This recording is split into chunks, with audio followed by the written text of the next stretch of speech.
Gracias amigos por continuar con nosotros en este programa dedicado a los colores del arte, a las diferentes técnicas artísticas, y tenemos la suerte de contar con la presencia de Juan Carlos Jurado. Es un artista plástico que llega a la plástica estudiando filosofía y ciencias sociales. Es un poco un perfil diferente al que estamos acostumbrados cuando hablamos de los pintores, de los artistas plásticos, a pesar de que su interés en la plástica se inicia en la infancia y luego lo continúa a lo largo de su vida. Vamos a conversar con usted precisamente, Juan Carlos, para que nos cuente algo de su vida y de su interés en el arte plástico. Muchas gracias por la invitación. Buenas tardes. Cuéntenos un poquito sobre sus inclinaciones, cuándo empieza a trabajar o a pensar en que lo suyo es el arte. Yo pinto desde muy niño. A los 5 años yo hacía dibujos para universitarios que seguían biología, medicina. ¿Con 5 años se ganaba la vida ya? No me pagaban porque no eran amigos de Pero mis no lo consideraba familiares. tampoco trabajo infantil, ¿no? Yo lo disfrutaba mucho. Era una pasión. ¿Ya? Además... ¿Y qué dibujaba? Cosas de así bien específicas, por ¿no? ejemplo, partes del cuerpo humano, claro. Partes del esqueleto, tejidos, entonces, y lo hacía bastante bien. Digamos que siempre era una copia de algo, ¿no? Una copia, generalmente, claro, de estos manuales de anatomía. Claro, en esa época no mucho internet, ¿no? Sino más de... Claro, estoy hablando de hace más de 30 años, claro. Entonces yo disfrutaba hacer esos dibujos y desde pequeño ya mostraba este talento precoz, por decirlo así. Y después, pero usted se inclina por filosofía y ciencias sociales. Sí, eso fue más tarde, porque en mi adolescencia, más bien, me dedico a trabajar aún con más intensidad sobre el dibujo, sobre la pintura. Conozco a Ramiro Jácome, quien fue mi maestro. Uno de los Cuatro Mosqueteros. Cuatro Mosqueteros, sí. Eduardo Kingman vio mi obra, le mostré mis trabajos y me felicitó y me dijo que siguiera. ¿Trabajaba en qué usted? En la pintura. ¿Dibujo? Dibujo, okay. También acuarela, acuarela. En ese tiempo. Recién empezaba a trabajar con óleo, pero todavía no tenía un dominio ni destreza con este material. Terminados mis estudios secundarios, pensé justamente seguir la carrera de artes, pero en las facultades de artes en ese momento no encontraba un pensum adecuado a mis intereses, que justamente giraban en torno a lo figurativo, ¿no? Yo veía que generalmente el pensum estaba dominado por temas de abstracción, por cuestiones que en realidad no me interesaban dentro del arte, ¿no? Siempre me interesó la figuración y por eso decidí más bien dedicarme a la filosofía. Estudié filosofía en la Universidad Católica y luego completé mis estudios en la Universidad Aristóteles de Tesalónica, en Grecia, también de filosofía y de griego. Bueno, se fue a la cuna, ¿no? Sí, pero aproveché justamente esos años, por ejemplo, visitando los museos de Grecia. Me encantó el Museo Arqueológico, donde de alguna manera reafirmé y confirmé mi interés por la figuración, porque lo que vemos ahí son Yo andaba buscando por allá la figura de Antino, porque no hay mucho, ¿no? Claro. Como le excomulgaron casi por las acciones del emperador Adriano.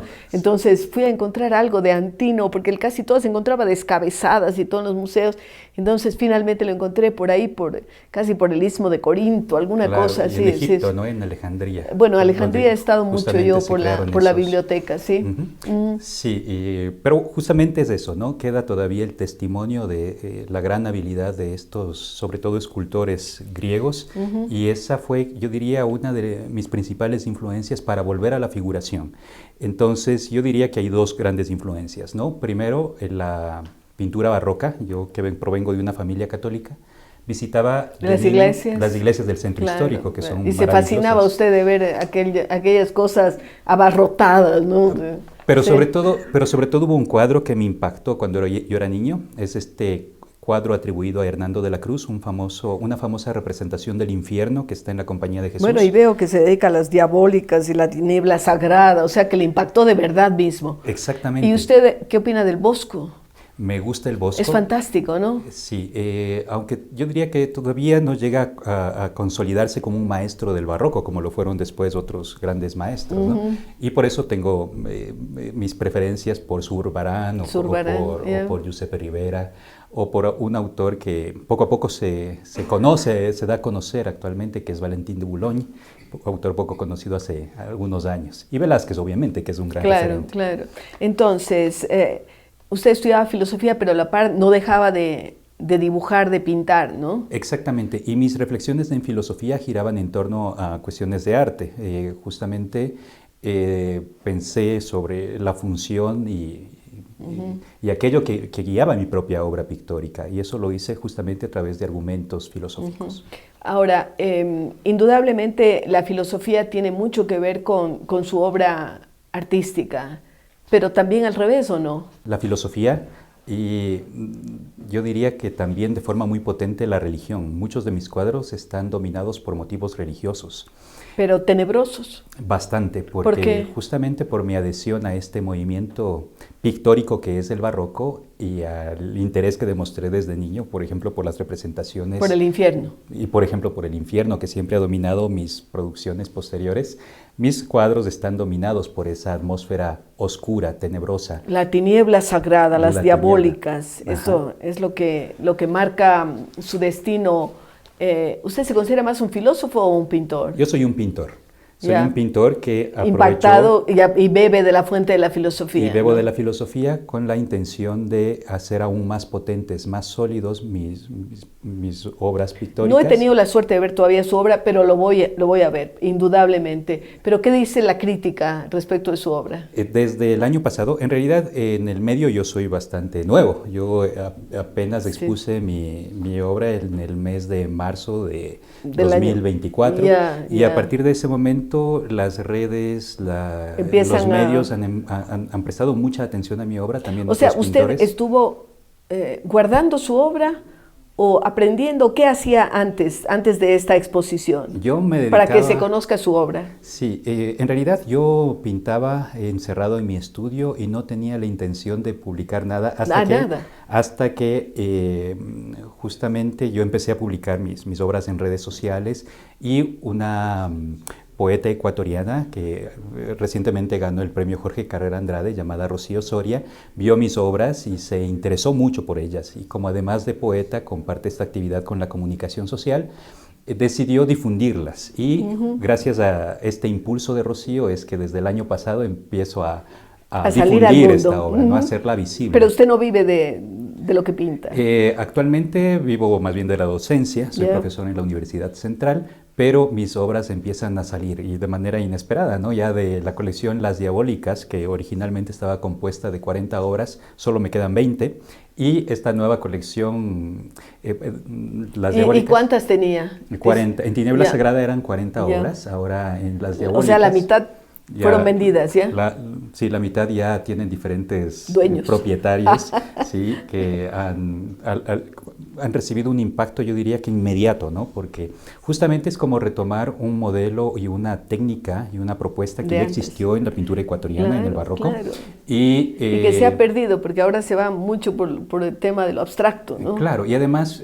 o el realismo mágico también, ¿no? Exactamente, donde predominan los colores apastelados, los tonos claros, y yo... Lo suyo es oscuro. Lo mío es totalmente oscuro. Negro. El fondo siempre es negro, pero obviamente, como hacen los maestros del barroco, siempre hay una luz que predomina en la obra, pero solamente a la manera de la obra de teatro, ¿no? Está iluminando al actor principal de la obra, en este caso al personaje. ¿Cómo así fue a dar en Grecia usted? ¿Tuvo una beca o algo? ¿O simplemente por su esfuerzo decidió que allá tenía que ir? Sí, fui becado y tuve la oportunidad de estudiar en Tesalónica. Y aprendió griego. Y aprendí griego. Claro, que además son las raíces también del español, ¿no? Exactamente. Claro. Y por eso mi comprensión a veces del idioma es un poquito más precisa, digamos. Claro, porque apunta a la raíz, ¿no? ¿Cómo se siente usted con relación a sus colegas? ¿Hay una comprensión de lo que usted hace? ¿Hay un deslumbramiento? ¿O hay un decir, no, esto ya pasó? Yo me he sentido bastante feliz y agradecido con las impresiones y los comentarios también de mis colegas que han visto la calidad pictórica de mis obras y el manejo, yo diría que bastante maduro y bastante sólido. ¿Y ahora está trabajando en qué materiales? Trabajo en óleo sobre tela. Originalmente hacía cuadros de pequeñas dimensiones, y ahora trabajo en obras grandes. Actualmente, en este momento exactamente, mi obra está expuesta en el Museo Muñoz Mariño, en el Centro Histórico, y las obras que presento son obras de grandes dimensiones. Hay unas pocas obras pequeñas, pero también tengo obras de grandes dimensiones, de más de 3 metros. Fantástico. Bueno, prometo que voy a ver. A última hora aquí me cambiaron el libreto y por eso, porque normalmente yo veo la obra de a quien entrevisto, pero prometo verla y tengo mucha curiosidad. Gracias por estar con nosotros. Está cordialmente invitada. Gracias y queridos amigos, regresamos luego de una pausa.